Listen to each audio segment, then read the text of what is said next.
नमस्कार दोस्तों, हम लोग आज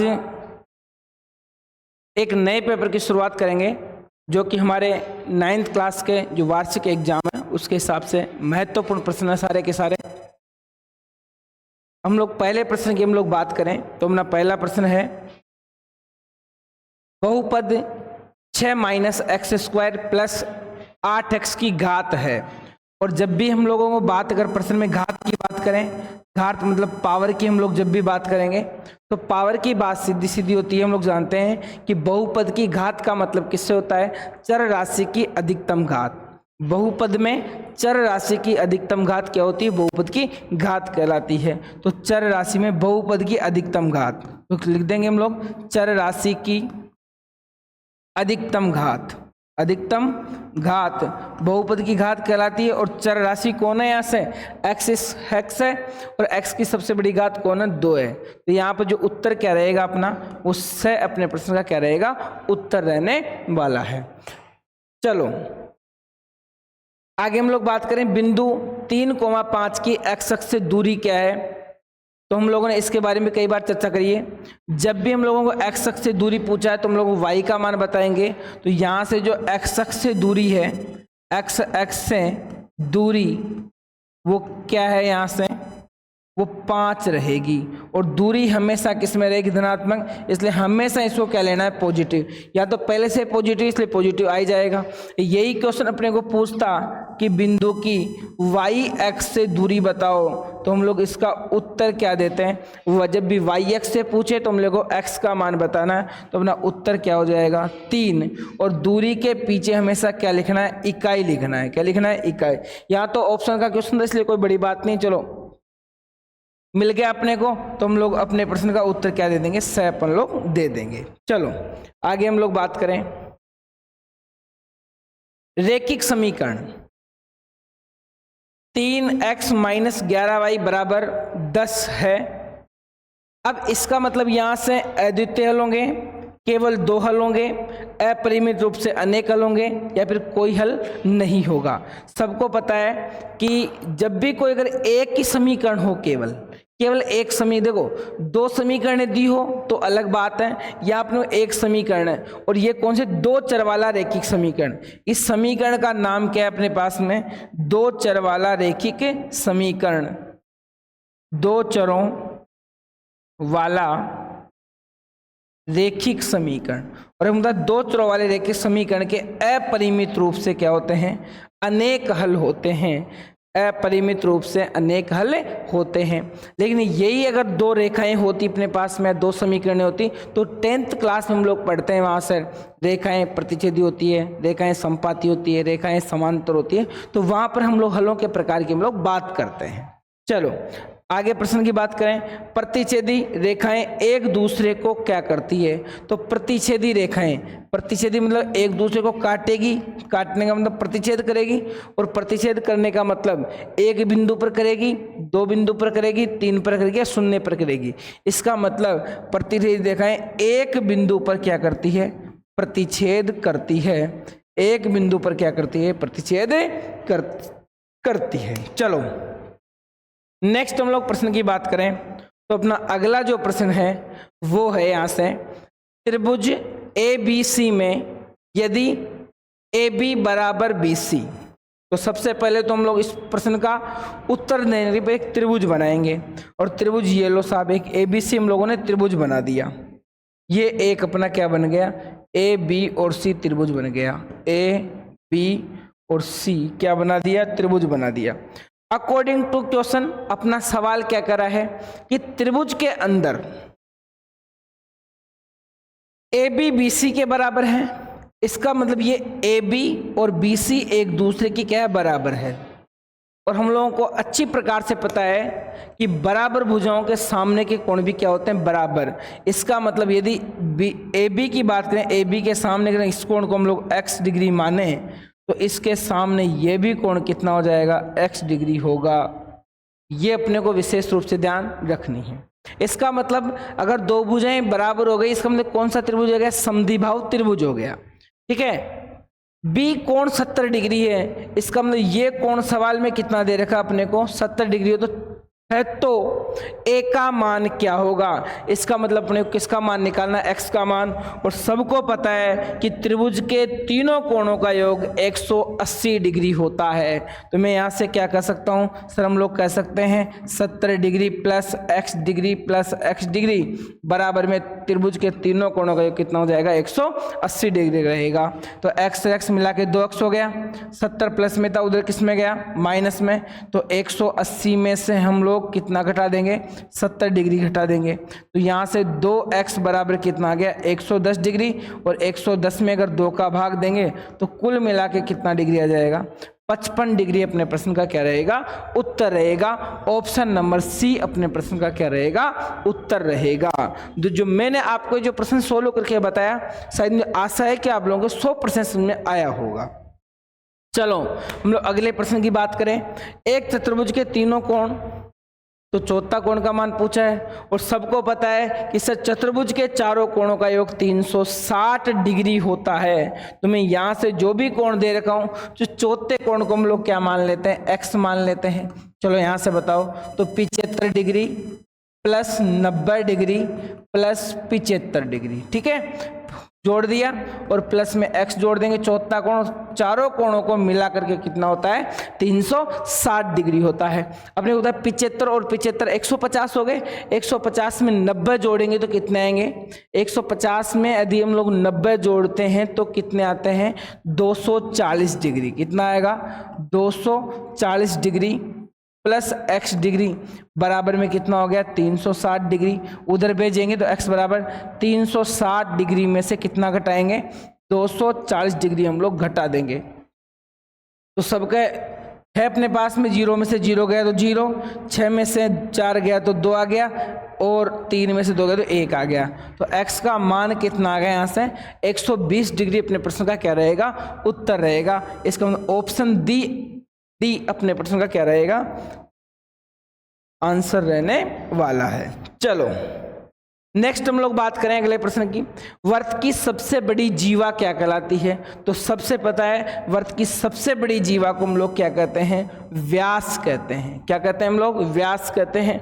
और सबको पता होगा त्रिज्या क्या होती है, त्रिज्या होती है व्यास की आधी, ये भी अपने को पता होना चाहिए। चाप क्या होता है, किसी वृत्त की परिधि पर, किसी वर्त की परिधि पर या परिधि का भाग, सॉरी, किसी वर्त की परिधि का भाग या टुकड़ा क्या कहलाता है, चाप कहलाता है। रेखाखंड क्या होता है, किसी रेखा का भाग या टुकड़ा, किसी रेखा का भाग या टुकड़ा। तो काट देंगे तो ऐसा एक क्या बनेगा अपने पास में, रेखाखंड बनने वाला है। चलो, एक त्रिभुज का क्षेत्रफल बराबर होता है, त्रिभुज के क्षेत्रफल का सूत्र पूछा है कि त्रिभुज का क्षेत्रफल का सूत्र क्या होता है, आधार गुणा ऊंचाई, नहीं होता। 2 गुणा आधार गुणा ऊंचाई, ये भी नहीं होता। इसके अलावा 1/2 आधार गुणा ऊंचाई, ये होता है। प्लस है बीच में, तो ये अपने सवाल का उत्तर नहीं रहेगा। तो त्रिभुज का क्षेत्रफल का जो सूत्र है वो क्या रहेगा, 1/2 आधार गुणा ऊंचाई रहने वाला है। चलो हम लोग नेक्स्ट प्रश्न की बात करें। तो एक गोले की त्रिज्या 2r है, तो आयतन क्या होगा।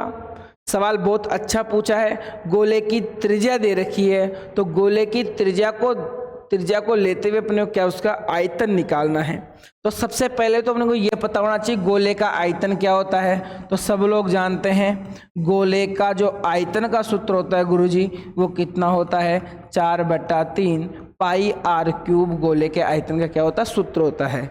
और सवाल में r का मान किसके बराबर है, 2r के बराबर। इसको मैं कैपिटल R मान लेता हूं। तो r का मान कितना दे रखा है, 2r के बराबर, स्मॉल r के। तो 4/3 का 3, पाई का मान हम सवाल में पाई के रूप में दे रखा, तो पाई का पाई रख लो।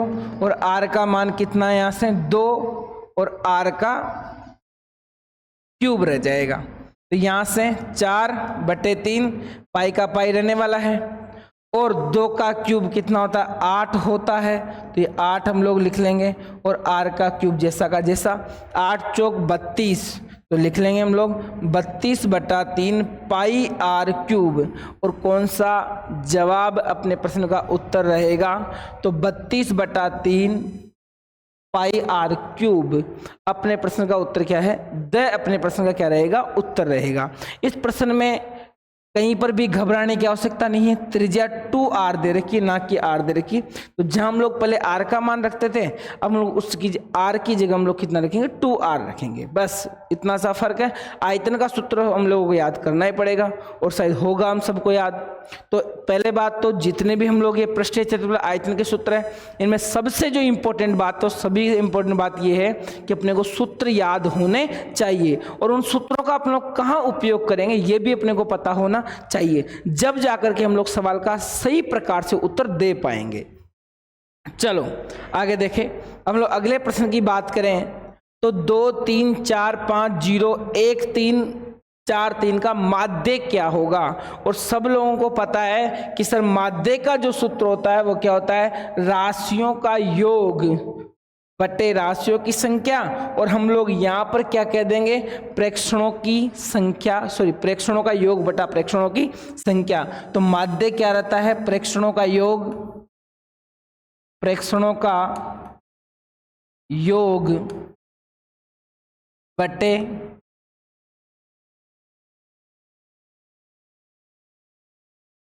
प्रेक्षणों की संख्या। अब प्रेक्षणों का योग करेंगे तो प्रेक्षण जो भी है उन सब का योग कर लेंगे हम लोग। तो सबसे पहले किसको जोड़ेंगे, 2 + 3, 3 के बाद में 4 + 5 + 0 + 1, उसके बाद में हम 3 + 3 + 4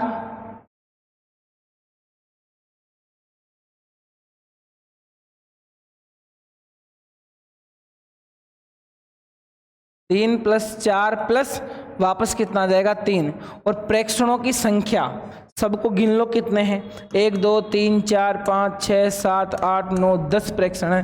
तो 10 का क्या दे देंगे हम लोग, भाग दे देंगे। तो x बराबर सबको जोड़ेंगे। सबसे पहले 2 और 3 5, 5 और 4 9, 9 और 5 14, 14 और 1 15, 15 और 6 21, 21 और 7, 21 और 7 कितना हो जाएगा 28। तो ये 28 और बटे में 10।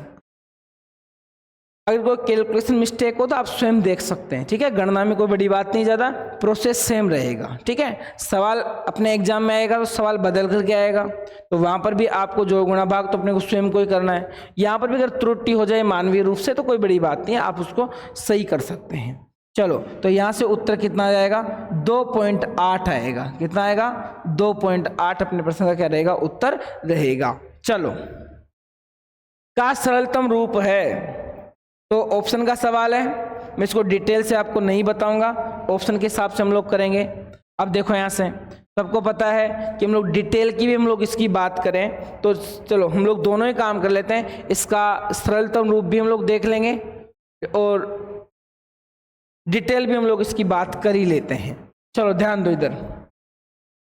सबसे पहले जब भी कोई ऐसा प्रश्न है तो इसको माना x बराबर 1.6 और बार है, इसलिए 6 का क्या हो जाएगा, रिपीटेशन हो जाएगा। और इसको क्या नाम दे देंगे, समीकरण नंबर 1। कितनी संख्या पर बार है, 1 के ऊपर, तो हम लोग 1 से क्या करेंगे, इसको 10 से क्या करेंगे, गुणा करेंगे। 2 पे बार होता तो 100 से गुणा करते, 3 पर बार होता तो हम लोग 1000 से गुणा करते हैं। तो समीकरण 1 को 10 से गुणा करने पर, 10 से गुणा करने पर तो क्या हो जाएगा सवाल में, 10x बराबर, और पॉइंट गुणा करने का मतलब पॉइंट को 21 का आना। अब गुणा करें, पॉइंट इधर किसकेगा, उधर किसकेगा, पॉइंट इधर की तरफ किसकेगा, सॉरी उधर की तरफ किसके, राइट हैंड साइड में। तो यहाँ से हम लोग क्या कर देंगे, तो 16.6 आता ही जा रहा है, तो 6 लगातार लिखते जाएंगे हम लोग, 10 से गुणा करने का मतलब। और समीकरण क्या नाम दे देंगे हम उसको, 2 नाम हम लोग दे देंगे। अब क्या करेंगे, समीकरण 2 में से किसको, 1 को क्या कर लेंगे हम लोग, घटा लेंगे। तो समीकरण 2 का मान कितना है, 10x बराबर 16.66 डॉट और इधर कितना आएगा, x बराबर 1.66। इस प्रकार से आगे तक चलता जाएगा। और सबको पता है घटाना आता ही होगा और हम लोगों ने अच्छे प्रकार से इसका अध्ययन किया है। 6 में 6 गया तो 0, 6 में 6 गया तो 0, 6 में से 1 गया तो 5 और 1 का 1 और बराबर में कितना आ जाएगा 9 रहेगा। कितना रहेगा बराबर में 9 रहने वाला है। 10 में से x गया 1 तो कितना बच गया 9, तो 9x आ गया। तो x बराबर, तो 9x बराबर कितना बच गया 15, तो x का मान कितना आ गया 15/9। तो सही 3 3 से कट सकता है, ठीक है। तो 5 3 15 और 3 3 9, तो अपने उत्तर क्या आ गया सवाल का 3/5। और 3/5 अपना ऑप्शन कौन सा है, वह अपने प्रश्न का क्या रहेगा उत्तर रहेगा। लेकिन बात यह है कि जब ऑप्शन का सवाल है अपने पास में, तो हम लोग इतने बड़े प्रोसेस से नहीं गुजर सकते। कारण क्या होगा, समय बर्बाद होगा इसमें। और यही क्वेश्चन अगर लिखित में क्वेश्चन है 2 या 3 नंबर का प्रश्न है, तो हम लोग इसको करने में समर्थ रहेंगे, करना भी चाहिए, उसको करना पड़ेगा तभी अपने को नंबर देगा वो। एग्जाम में इससे तो नंबर देने वाले नहीं है। अब तो होगा क्या, तो यहाँ से सीधा रूप देखो। सबसे पहले तो सबसे पहले तो संख्या को बिना किसी चीज के जैसा का जैसा लिख देना है। 16 है तो 16 लिख दिया। जितनी संख्या पर बार है पॉइंट के बाद उतना क्या लगा देंगे 9 लगा देंगे। और पॉइंट के इधर की साइड राइट साइड में जितनी संख्या पर बार नहीं है उसके लिए क्या लगाएंगे 0। तो 1 की है तो 1 पर बार है तो 0 लगाने की जरूरत नहीं है। और जिस पे बार नहीं है उस संख्या क्या कर देंगे इसमें घटा देंगे। तो 1 पर बार नहीं है तो और 1 घटा देंगे, 16 में से 1 गया तो कितना हो जाए 15, और 15/9 का मतलब उत्तर वही कितना आ गया 5/3। शायद और शायद 10 से 15 सेकंड का समय लगने वाला है, ठीक है। प्रैक्टिस करेंगे तो 4-5 सेकंड या आधे 1 सेकंड में काम चल जाएगा। चलो नेक्स्ट हम लोग आप उतार लेना अच्छी प्रकार से, और इस मेथड को हम लोग अच्छी प्रकार से याद कर लेंगे। इसको कई बार इसका अभ्यास करने के बाद एक प्रश्न अपने लिए क्या रहेगा आसान रहेगा। होगा क्या सवाल चेंज करके आएगा। मैं हमेशा कहता हूं बच्चों को अपने को पैटर्न सीखना है, सवाल चेंज होकर के आते हैं, इसमें कोई बुरी बात नहीं है। चलो नेक्स्ट हम लोग अगले प्रश्न की बात करें तो अगला प्रश्न है हमारे पास में, यदि 2 गोलों के आयतनों का अनुपात 1:8 है। 2 गोलों के आयतनों का अनुपात कितना है 1:8 है, तथा उसके पृष्ठीय क्षेत्रफलों का अनुपात ज्ञात कीजिए। तो सबसे पहला अपने को यह आना चाहिए कि सवाल में क्या दिया गया है। आयतन दे रखा है, तो गोला नंबर 1, गोले 1 का आयतन बटे गोला 2 का आयतन और वो कितना 1:8 का मतलब 1 क्या हो गया 8 हो गया। गोले का आयतन का सूत्र हम लोग जानते हैं, फर्स्ट गोले की त्रिज्या हम लोग स्मॉल r मान लेंगे, ठीक है। और सेकंड की हम लोग क्या स्मॉल r2 मान लेंगे, कैपिटल R मान लेंगे, एक ही बात है। तो यहाँ से हम लोग क्या कर देंगे 4/3 पाई r का क्यूब, और नीचे कितना हो जाएगा 4/3 पाई कैपिटल R का क्यूब। किसके बराबर है 1/8 के बराबर, 1/8 के बराबर। और यहाँ से तो हम लोग अच्छे प्रकार से सवाल के उत्तर देने की स्थिति में यार रहेंगे हम लोग कि r³ बटा कैपिटल R क्यूब कितना 1/8, दोनों को हम लोग करेंगे तो r बटा स्मॉल r बटा कैपिटल R का क्यूब बराबर 1/8 रहेगा। क्यूब को उधर भेजेंगे तो क्यूब रूट हो जाएगा। इसका मतलब क्यूब रूट किसका बनेगा 1/8 का क्या बन जाएगा क्यूब रूट। और इसको हम लोग हल करेंगे तो सबको पता है सर 1 का जो क्यूब रूट होगा वो 1 का क्यूब रूट कितना होता है 1, और 8 का क्यूब रूट कितना 2। तो स्मॉल r बटा कैपिटल R कितना रहा 1/2, मतलब 1:2 रह गया। बात पूछा पृष्ठीय क्षेत्रफलों का अनुपात, और सबको पता है कि सर पृष्ठीय जो क्षेत्रफल है क्षेत्रफल क्या होंगे क्षेत्रफलों का अनुपात, क्षेत्रफलों का अनुपात। तो सबको जानते हैं हम लोग पृष्ठीय क्षेत्रफलों का सूत्र क्या होता है। क्षेत्रफलों का सूत्र होता है अपने पास में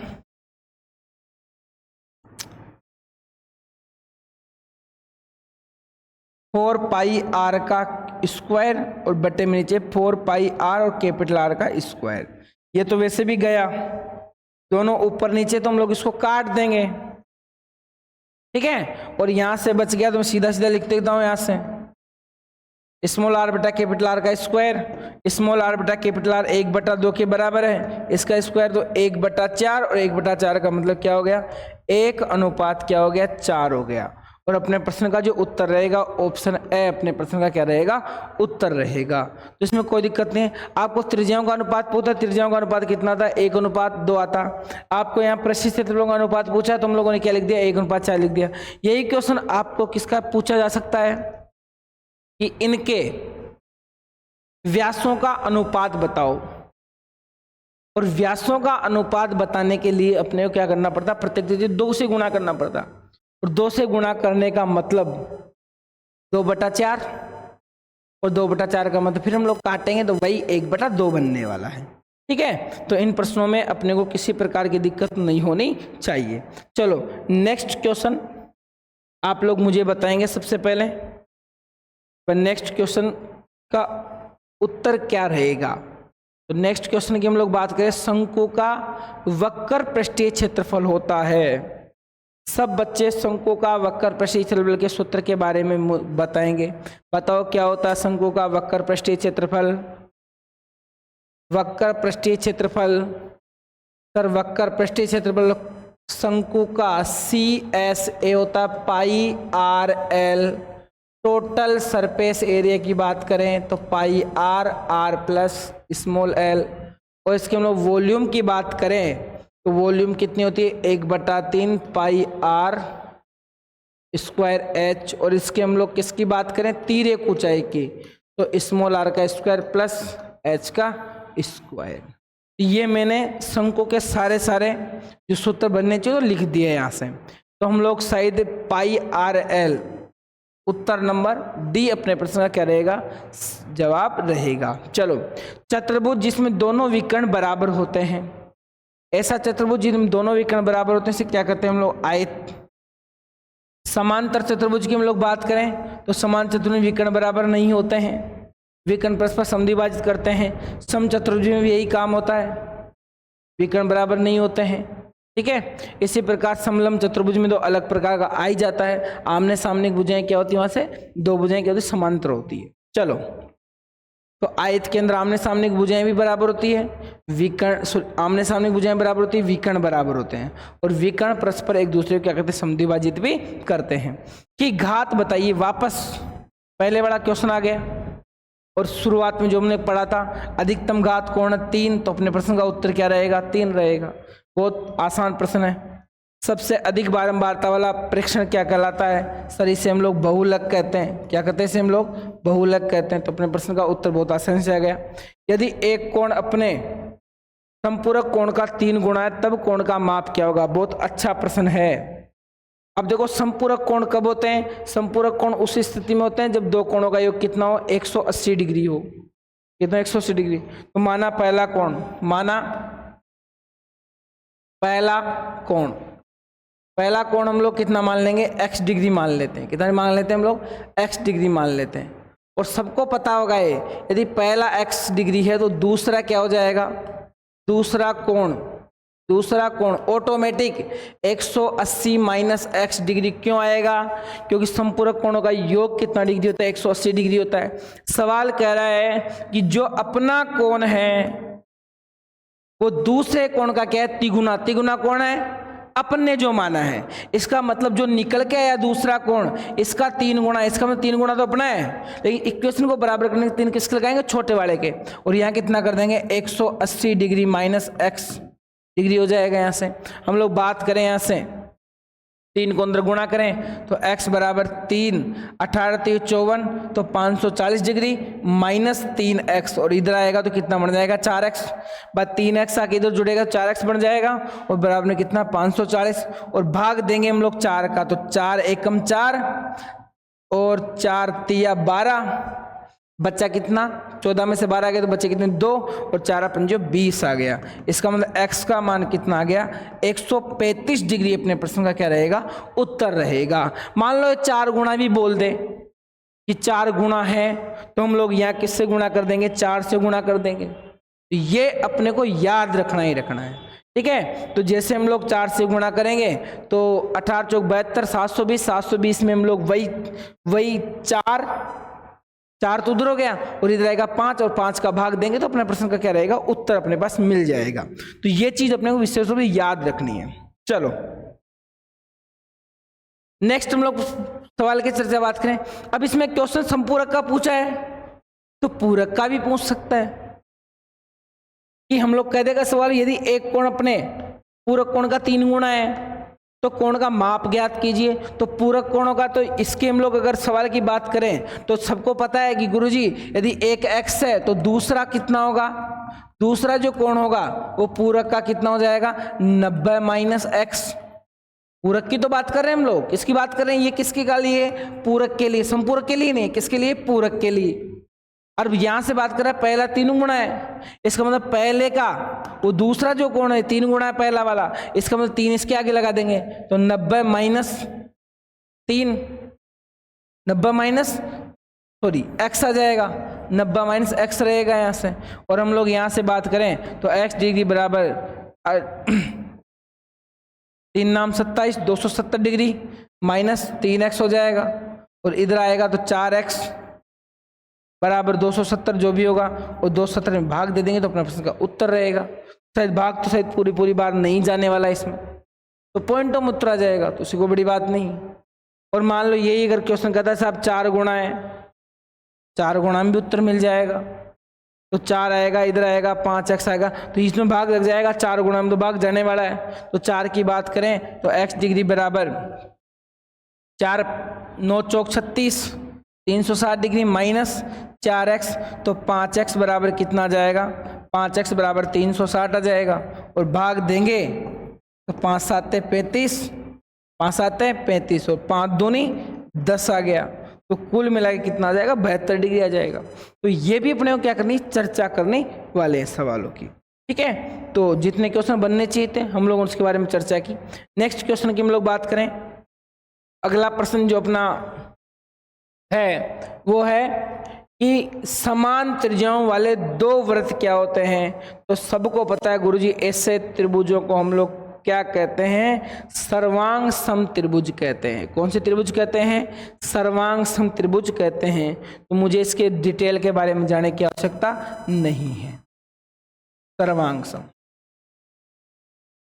चलो नेक्स्ट प्रश्न देखिए साहब, समांतर चतुर्भुज के विकर्ण परस्पर, थोड़ी देर पहले बोला था मैंने, समद्विभाजित करते हैं। क्या करते हैं, परस्पर समद्विभाजित करते हैं। एक चक्रीय चतुर्भुज के सम्मुख कोण, चक्रीय चतुर्भुज के सम्मुख कोण संपूरक होते हैं, पूरक नहीं संपूरक। संपूरक का मतलब 180 डिग्री होते हैं। तो सबसे पहली बात मैं आपको बताऊं, चक्रीय चतुर्भुज क्या होता है, एक ही वृत्त की परिधि पर, एक ही वृत्त की परिधि पर बना चतुर्भुज क्या होता है, चक्रीय चतुर्भुज कहलाता है। दूसरी बात, चक्रीय चतुर्भुज की प्रत्येक भुजा त्रिभुज की क्या होती है, सॉरी चक्रीय चतुर्भुज की प्रत्येक भुजा वृत्त की क्या होती है, जीवाएं होती है। वृत्त की क्या होती है, जीवाएं, कॉर्ड होती है। यहां से आमने सामने के कोणों का योग, ये अक्सर ये क्या है y, ये z और ये क्या है w। तो आमने तो z प्लस w का योग किसके बराबर रहेगा, 180 के बराबर। और यहां से बात करें x प्लस y, इनका योग भी किसके बराबर रहेगा, 180 डिग्री के बराबर रहने वाला है। क्योंकि चक्रीय चतुर्भुज के अंदर जो आमने सामने के कोणों का जो योग होता है वो एक संपूरक के बराबर होता है, 180 डिग्री के बराबर। समबाहु त्रिभुज जिसकी प्रत्येक भुजा की लंबाई a है तो उसका क्षेत्रफल कितना होगा। तो समबाहु त्रिभुज के क्षेत्रफल सबको पता है कि सर समबाहु त्रिभुज का क्षेत्रफल होता है √3/4, √3/4 a का स्क्वायर। तो छोटी छोटी बातें तो हम लोग 6ठी 7वीं क्लास में सीख जाते हैं। परिमेय और अपरिमेय संख्याओं को संयुक्त रूप से हम लोग क्या कहते हैं, रियल नंबर, हिंदी में लिखना वास्तविक संख्याएं। क्या कहते हैं इनको, वास्तविक संख्याएं कहते हैं। क्या कहते हैं इसको, वास्तविक संख्याएं कहते हैं। ये हमला जो वास्तविक संख्याओं का जो टॉपिक रहेगा वो 10वीं क्लास में अपनी एक पूरी प्रश्नावली है। आगे देखिए, अति लघुत्तरात्मक प्रश्न में पहला क्वेश्चन, अर्धगोले के संपूर्ण पृष्ठीय क्षेत्रफल ज्ञात कीजिए। तो अर्धगोले का संपूर्ण, तो 3πr², सूत्र तो लिखना है, तो 3πr²। कितना आसान प्रश्न है, देखिए भाई। अगला क्वेश्चन बात करें, एक शंकु के आधार का व्यास 10.5 सेमी, इसकी तिर्यक ऊंचाई 10 है। तो इसका वक्र पृष्ठीय क्षेत्रफल ज्ञात कीजिए। व्यास दे रखा आपको शंकु का, आधार का व्यास दे रखा, तिर्यक ऊंचाई दे रखी है, वक्र पृष्ठीय क्षेत्रफल, तो पहले सूत्र आना चाहिए पाई आर एल। सूत्र क्या आना चाहिए दिमाग में? पाई आर एल। व्यास दे रखा है, व्यास की आधी त्रिज्या, तो ये क्वेश्चन भी अपने को करना पड़ेगा। सोल्व करके हम लोग इसका भी उत्तर हम लोग दे सकते हैं। तो सबसे पहले तो आधार की त्रिज्या दे रखी है सवाल में। देखिए भाई, हम लोग इसका उत्तर निकालने की कोशिश करेंगे। कोशिश क्या निकालेंगे पूरा ही। डी का मान है 10.5 सेमी, तो आर का मान कितना हो गया? 10.5/2 सेमी हो गया। ठीक है, चलो नेक्स्ट बात करें हम लोग यहां से। तिर्यक ऊंचाई जो एल का मान है वो कितना है? यहां से वो भी 10 सेमी दे रखा है। ठीक है, तो यहां से पूछा है वक्र पृष्ठीय क्षेत्रफल, तो वक्र पृष्ठीय क्षेत्रफल pi r l, curve surface area. सवाल में क्या पूछा है? शंकु का कर्व सरफेस एरिया, तो शंकु का curve surface area pi r l. Pi का मान 22/7 और आर का मान अपने पास सही से 10.5/2 और एल का जो मान है वो कितना? 10 है। पॉइंट हटाएंगे, नीचे 10 लग जाएगा, 10 से 10 चला गया। ठीक है, ये कितनी बार गया? 11 बार गया। और बात करें तो 11 × 105/7 और हम लोग उत्तर की बात करें तो 7 एकम 7, 7 पंजो 35। ठीक है, कैलकुलेशन कर रहा हूँ, एक बार आप चेक कर लेना। और 11 गुणा कितना है? 15 बचेगा यहाँ से, तो 15 एकम 15, 15 एकम 15, 15 और 1 16, तो सर 165 सेंटीमीटर स्क्वायर अपने प्रश्न का क्या रहेगा? उत्तर रहेगा। ठीक है, और कोई कैलकुलेशन मिस्टेक हो तो आप इसमें चेक कर सकते हैं, कोई बुरी बात नहीं है। चलो नेक्स्ट प्रश्न की बात करें। एक वृत्त 5 सेमी त्रिज्या का है, इसकी सबसे बड़ी जीवा की लंबाई ज्ञात कीजिए। एक वृत्त की 5 सेमी त्रिज्या है, तो जीवा वृत्त की सबसे बड़ी जीवा व्यास होती है, तो व्यास का मान, तो व्यास त्रिज्या का क्या होता है? दुगुना होता है। व्यास त्रिज्या का क्या होता है? दुगुना होता है। और व्यास अगर त्रिज्या का दुगुना हो गया तो त्रिज्या का मान 5 × 2 मतलब कितना हो गया? 10 सेमी हो गया। उत्तर क्या आ गया यहाँ से? 10 सेमी अपने प्रश्न का क्या रहेगा? उत्तर रहेगा। यदि 16 सेमी लंबाई की एक जीवा वृत्त के केंद्र से 6 सेमी की दूरी पर है, तो वृत्त के व्यास की लंबाई ज्ञात कीजिए। बहुत अच्छा प्रश्न है, बहुत अच्छा प्रश्न है। इसको करने की स्थिति में हम लोग रहेंगे। तो सबसे पहले तो हम लोग एक वृत्त बनाएंगे। क्या बनाएंगे? सबसे पहले वृत्त। तो सबको पता है, ये लो वृत्त बन गया साहब, ये वृत्त बन गया। और इस वृत्त में क्या कर रहा है सवाल? ध्यान से पढ़ो। 16 सेमी लंबाई की जीवा है, तो ये लो एक जीवा लगा दिया, ये जीवा, ये कितने सेमी लंबाई की? 16 सेमी। आगे सवाल अपना कह रहा है कि इस 16 सेमी जीवा के लंबाई केंद्र से 6 सेमी दूरी पर है, तो केंद्र यहां मान लो, तो ये केंद्र से कितनी दूरी पर से? 6 सेमी दूरी पर है। पूछा है वृत्त व्यास की लंबाई, तो पहले तो देखो यहां से यहां मिलाएंगे तो क्या बढ़ जाएगी? त्रिज्या। तो त्रिज्या का दुगुना व्यास होता है, इसका मतलब अपने को व्यास निकालने के लिए पहले क्या निकालनी पड़ेगी? त्रिज्या। तो यहां से अगर ये त्रिज्या है तो सर ये सबको पता होगा कि वृत्त की जो जीवा है, वृत्त की जीवा को केंद्र से डाला गया लंब जीवा को क्या करता है? समद्विभाजित करता है। आधा आधा हो गया, तो यहां से यहां कितना बच गया? 8 बच गया। और ये 90 डिग्री के कोण पे होता है, मतलब जीवा को केंद्र से डाला गया लंब जीवा को समद्विभाजित करता है। और तो यहां बात करें हम लोग उल्टा भी तो हो जाएगा, ये लंब होता है जीवा पर, मतलब केंद्र से डाला गया रेखाखंड जीवा पर क्या होता है? लंब होता है। तो ऑटोमेटिक हम लोग बात करें तो ये 6 ये 8 है, तो कुल मिला के क्या बन गया? पाइथागोरस प्रमेय लग जाएगी, यहाँ पर समकोण त्रिभुज बन गया। तो यहाँ से आर का मान, तो आर स्क्वायर बराबर 6 का स्क्वायर प्लस 16 का आधा 8, तो 8 का स्क्वायर, तो कुल मिला के आर बराबर √6 का स्क्वायर 36 8 का स्क्वायर 64, दोनों को जोड़ेंगे 100 हो जाएगा, और 100 का वर्गमूल कितना रहेगा? 10 रहेगा। कितना रहेगा? 10। व्यास पूछा है तो 2 गुणा 10, तो उत्तर क्या आ जाएगा? 20 सेमी अपने प्रश्न का क्या रहेगा? उत्तर रहेगा। बहुत टेक्निकल प्रश्न है, अच्छी प्रकार दिमाग लगाएं जब जाके क्वेश्चन होगा। ठीक है, घबराने की आवश्यकता नहीं, जैसे मैंने बता दिया वैसे करना अपने को। चलो नेक्स्ट हम लोग बात करें, समांतर चतुर्भुज को परिभाषित कीजिए। तो समांतर चतुर्भुज वह चतुर्भुज जिसके आमने सामने की भुजाएं बराबर हो, ठीक है, साथ में आमने सामने कोण भी बराबर हो, और प्रत्येक विकर्ण एक दूसरे को समद्विभाजित करे, ऐसे चतुर्भुज को हम लोग क्या करेंगे? समांतर चतुर्भुज कहते हैं। यदि किसी समचतुर्भुज के विकर्ण दिए गए हैं तो भुजा पूछा है, तो एक सूत्र अपने को याद रखना है। सबसे पहले बात हम लोग बात करें तो सूत्र हमने को याद रखना है। चलो, जब भी भुजा पूछे और विकर्ण दिए गए हो, क्या दिए गए हो? विकर्ण, तो उस स्थिति में अपने को सूत्र याद रखना है। सूत्र क्या होता है कि भुजा बराबर अंडर रूट d1/2 का स्क्वायर प्लस d2/2 का स्क्वायर, मतलब विकर्णों का आधे का क्या करना? वर्ग, और उसका क्या निकालना? वर्गमूल निकालना है। तो d1 का मान कितना है? बोलो 18/2 का होल स्क्वायर प्लस d2 का मान कितना? 24/2 का स्क्वायर, तो कुल मिला कितना बन गया? 9 का स्क्वायर प्लस 12 का स्क्वायर। 9 का स्क्वायर कितना होता है? 81, और 12 का स्क्वायर 144, दोनों को जोड़ेंगे तो a का मान निकलेगा तो 5, और यह भी 4 1 5, सॉरी 8, और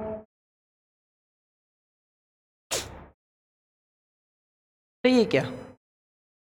9 का वर्गमूल 81 हो गया, 12 के 144, तो 4 1 5 हो गया, 8 और 4 12 का 2 हासिल का 1 सॉरी और 2 कितना हो गया? 225, और 225 का वर्गमूल कितना होता है? 15। तो अपने प्रश्न का उत्तर क्या रहेगा? 15 सेमी अपने प्रश्न का क्या हो जाएगा? उत्तर हो जाएगा। तो नेक्स्ट प्रश्नों के अंदर ये विशेष रूप से ध्यान दे, जो अपना सूत्र है वो क्या है? विकर्ण/2 का स्क्वायर प्लस, मतलब विकर्ण फर्स्ट का स्क्वायर प्लस विकर्ण सेकंड का स्क्वायर, ठीक है, करना, उसमें 2 का भाग देते हुए अपने को उत्तर निकाल देना है। चलो ध्यान आगे, ऐसे एस सर्वांग समता नियम क्या है? सबको पता है गुरुजी। एक त्रिभुज में, यदि किसी त्रिभुज में 2 भुजाएं और उनके बीच का कोण यदि बराबर हो, तो दोनों त्रिभुज एक दूसरे क्या होते हैं? सर्वांग सम होते हैं। किस चतुर्थांश में स्थित है? कितना अच्छा प्रश्न, कितना साधारण प्रश्न पूछा लल्लू पंजा क्वेश्चन। किस चतुर्थांश में स्थित है? पहला माइनस, दूसरा प्लस, तो द्वितीय चतुर्थांश होता है। कौन सा होता है? द्वितीय चतुर्थांश। कई बार हम लोगों ने क्लास में बात कर ली है। अगर आप लोगों को अगर दिक्कत आ रही है प्रश्नों को सोल्व करने में, तो आप जितने भी जो पिछली क्लासेज जो ली गई है, जितने भी जो 9th क्लास के अकॉर्डिंग हम लोगों ने जितने वीडियो बनाए हुए हैं, क्लासेस रिकॉर्ड की हुई, उन क्लासों को आप देख सकते हैं। और बाद में अगर इनके बाहर शायद ही मुझे लग रहा है कोई क्वेश्चन आएगा अपना 9वीं क्लास में, इसलिए मेरी आपसे फिर से गुजारिश है, सारे आप इन प्रश्नों को देखेंगे और जितनी भी क्लास है उन सबको लेने के बाद, आज आपके पास समय, कल अपना पेपर है 1 बजे, तो आपको पूरा का पूरा ये चीज निकालने जानी पड़ेगी। चलो, दी गई आकृति में x का मान ज्ञात कीजिए। कितना बढ़िया प्रश्न और कितना शानदार प्रश्न है, बहुत अच्छा प्रश्न है और बहुत आसान प्रश्न है। सबसे पहले एक इसमें कुल योग 180 डिग्री होता है, तो यहां से मैं कह सकता हूं x plus 80 degree plus 50 degree सबको जोड़ के कितना हो जाएगा? 180 डिग्री। तो x बराबर 180 में से किसको घटा देंगे? 0 गया, और 5 और 8 5 13 130, तो x का मान कितना आ गया? ऑटोमेटिक 50 डिग्री आ गया। क्या 180 में से 130 गया तो कितना डिग्री बच गया? 50 डिग्री। 50 50 100 180, very good. तो ये भी कितना आ गया? 50 डिग्री आ गया। ठीक है, x का मान कितना है? 50 डिग्री रहेगा। p का मान ज्ञात कीजिए। जब x का मान 3 और y का मान -2 हो तो p को संतुष्ट करते हैं। दुनिया का सबसे आसान प्रश्न, बहुत कई बार हम लोग क्लास में कई बार इसको डिस्कशन कर चुके हैं। कितना आसान है, x की जगह 3 रखना, y की जगह -2 रखना है। तो 3 तो 5 गुणा 3 प्लस 6 गुणा -2 बराबर में p, 3 पंजे 15 प्लस 6 दूनी 12, लेकिन 12 किसका? -12 आएगा, तो -12, ये लो साहब, ये -12 कर दिया। तो 15 माइनस 12 बराबर P, तो P का मान ऑटोमेटिक कितना आ गया, 3 आ गया। कितना आ गया, P का मान 15 में से 12 आ गया तो 3 आ गया। आगे बात समझ, ठीक है। चलो नेक्स्ट प्रश्न, किसी शंकु की ऊंचाई 15 सेमी है, यदि इसका आयतन 1570 सेंटीमीटर क्यूब है तो इसके आधार की त्रिज्या ज्ञात कीजिए। तो सबसे पहले का आयतन दे रखा सवाल में, क्या दे रखा अपने को, आयतन। और आयतन देने का मतलब गुरुजी सीधा सीधा सा है, आयतन का देने का मतलब सीधा सीधा सा है सवाल में कि अपने को तो ऊंचाई दे रखी, तो h का मान दे रखा है। कितना दे रखा है, h का मान 15 सेमी। और आयतन हम लोग जानते हैं, शंकु का आयतन की बात करें तो शंकु का जो आयतन होता है वो कितना होता है, 1/3 पाई r स्क्वायर h। किसके बराबर है, 1570 के बराबर। बहुत अच्छा प्रश्न है, ठीक है। याद रखने की बात है, डाटा चेंज होंगे, पैटर्न वही रहेगा। 1/3 पाई का मान 22/4, आर का मान सवाल में निकालना तो r स्क्वायर का r² और h का मान सवाल में कितना, 15, तो 15 का 15 बराबर में कितना है, 1570। देखो यहां से बहुत आसानी से हम लोग इस प्रश्न का उत्तर निकाल लेंगे। तो सबसे पहले बात करें, 3 का भाग दे दें, कितनी बार गया, 5 बार। कितनी बार गया, 5 बार। और इधर हम लोग बात करें सबके, तो आर स्क्वायर को बचा लेते हैं केवल, तो 1570। अब देखो 7 गुणा में, भाग में किस में जाएगा, गुणा में जाएगा। और नीचे की हम लोग बात करें 22 और 5, तो 22 गुणा 5 नीचे रहेगा। 22 का 5 से गुणा होता है 110, तो 1557 गुणा 0 बटे 110, 0 से 0 गया। और हम लोग काटेंगे तो कट भी सकता है क्या, 11 एकम, पहले गुणा कर लें अपन, पहले क्या कर ले, इसको गुणा कर ले। एक बार मैं देखता हूं, देखिए वापस 3 पंजे 15, ठीक है। 22 ऊपर 7 गया, 22 पंजे 110, ये भी ठीक है। 1570 ऊपर भी ठीक है। चलो 7 गुणा कर लेते हैं, 7 7 49 का 9 हासिल का 4, 7 पंजो 35 और 4 49 का 39 का 9, 35 और 4 39, 39 का 9 हासिल का 3 बच गया। 7 एकम 7 और 3 10 बटे 11। शायद इसमें हम लोग भाग देने की स्थिति में रहेंगे, ठीक है। तो सबसे पहले तो 11 नाम 99, 11 नाम 99, बचे कितने, 10 बच गए।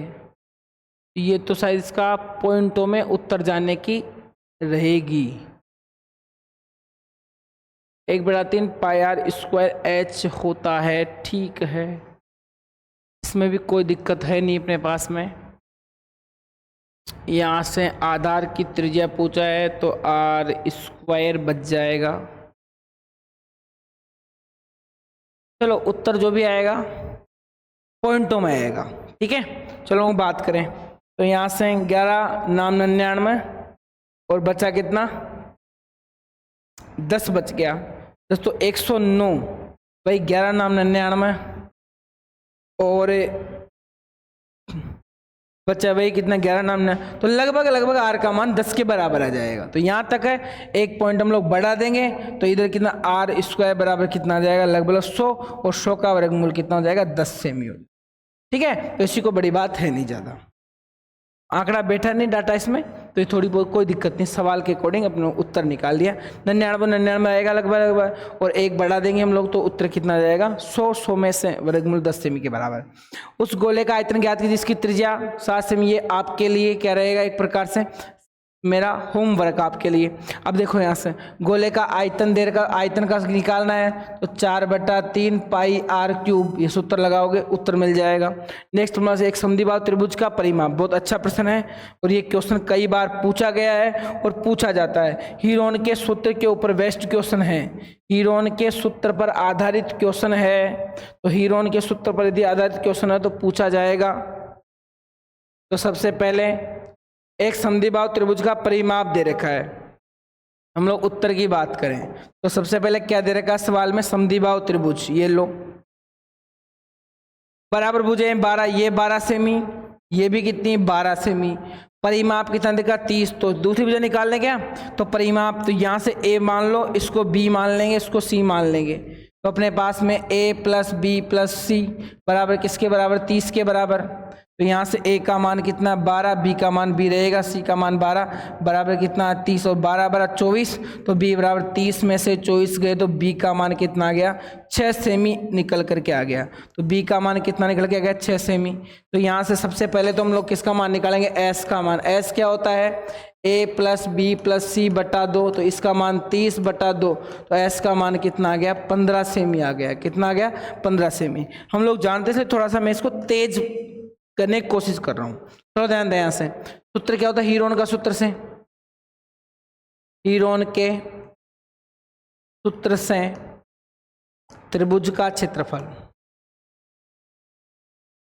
Under root s minus a s minus b s minus c, under root का अंडर रूट, s का मान 15 डाइट 15 माइनस 12, इसके बाद 15 माइनस 6, उसके बाद 15 माइनस 12।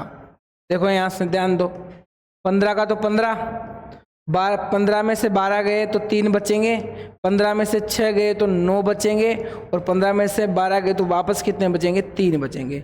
अब देखो मुझे तो वर्गमूल निकालना है, तो 2 3 बच रहे हैं, तो 3 में 1 3 बार आ जाएगा, 9 का वर्गमूल भी 3, अंडर रूट में क्या बच गया 15, निकलता नहीं है, तो 3 3 9, तो 9 वर्गमूल 15 सेंटीमीटर स्क्वायर। ये प्रश्न का क्या रहेगा उत्तर रह जाएगा। चलो हम लोग नेक्स्ट क्वेश्चन की बात करें। आज के सेशन का जो लास्ट क्वेश्चन अपना बहुत अच्छी प्रकार से आपको क्वेश्चन में आया होगा, ठीक है। मैं कई बार कह दिया संख्याएं चेंज आएगी, चिंता रहने की कोई जरूरत नहीं है, पैटर्न सेम रहने वाला है। चलो आकृति में त्रिभुज ABC इतना डिग्री है, BC का मान 31 डिग्री है। तो सबसे पहले तो अपने को एक बात पता होनी चाहिए, एक वृत्त के अंदर एक चाप के द्वारा बनाए गए कोणों का मान कितना होता है, बराबर होता है। कितना होता है मान बराबर। तो सबसे पहले ध्यान देने की बात, एक बस ये वृत्त है, तो मैं इसको थोड़ा डार्क कर देता हूं आपके अकॉर्डिंग। ये लो, ये एक वृत्त है, ठीक है। इस वृत्त के अंदर ये जो कोण है A, B और C, ये कोण अपना कितना 69 डिग्री दिखाई दे रहा होगा आपको। इसी प्रकार इसी चाप के द्वारा एक ये कोण बन रहा है, ये कोण बन रहा है। और लेकिन जो अपना पहले वाला जो त्रिभुज था, इस त्रिभुज के अंदर ये जो कोण है ये वाला, ये कितना डिग्री है 31 डिग्री। कितना डिग्री है 31 डिग्री।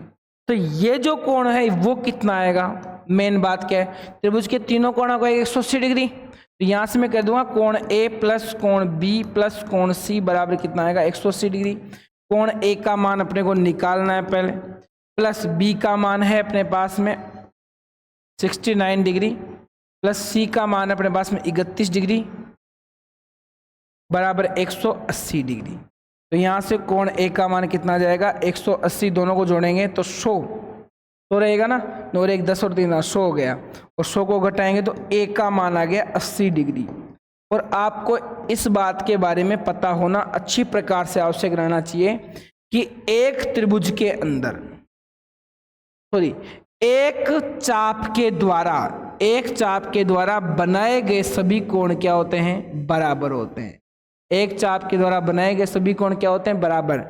इसका मतलब जितना कोण ए है उतना ही कोण क्या होगा, डी। लेकिन लिखना पड़ेगा एक चाप के द्वारा, एक चाप के द्वारा, चाप के द्वारा, चाप के द्वारा बनाए गए सभी कोण बराबर होते हैं, बराबर होते हैं एक साइड। ठीक है, तो ये ए का मान है उतना ही किसका मान हो जाएगा, डी का। तो ये भी कितना आ जाएगा, 80 डिग्री अपने प्रश्न का क्या रहेगा, उत्तर रहेगा। चलो, आज के इस क्लास के लिए देखने के लिए आपको बहुत बहुत धन्यवाद, बहुत बहुत आभार, बहुत बहुत धन्यवाद। आपसे आशा है कि आपको ये वीडियो अच्छे प्रकार समझ आई होगी क्लास।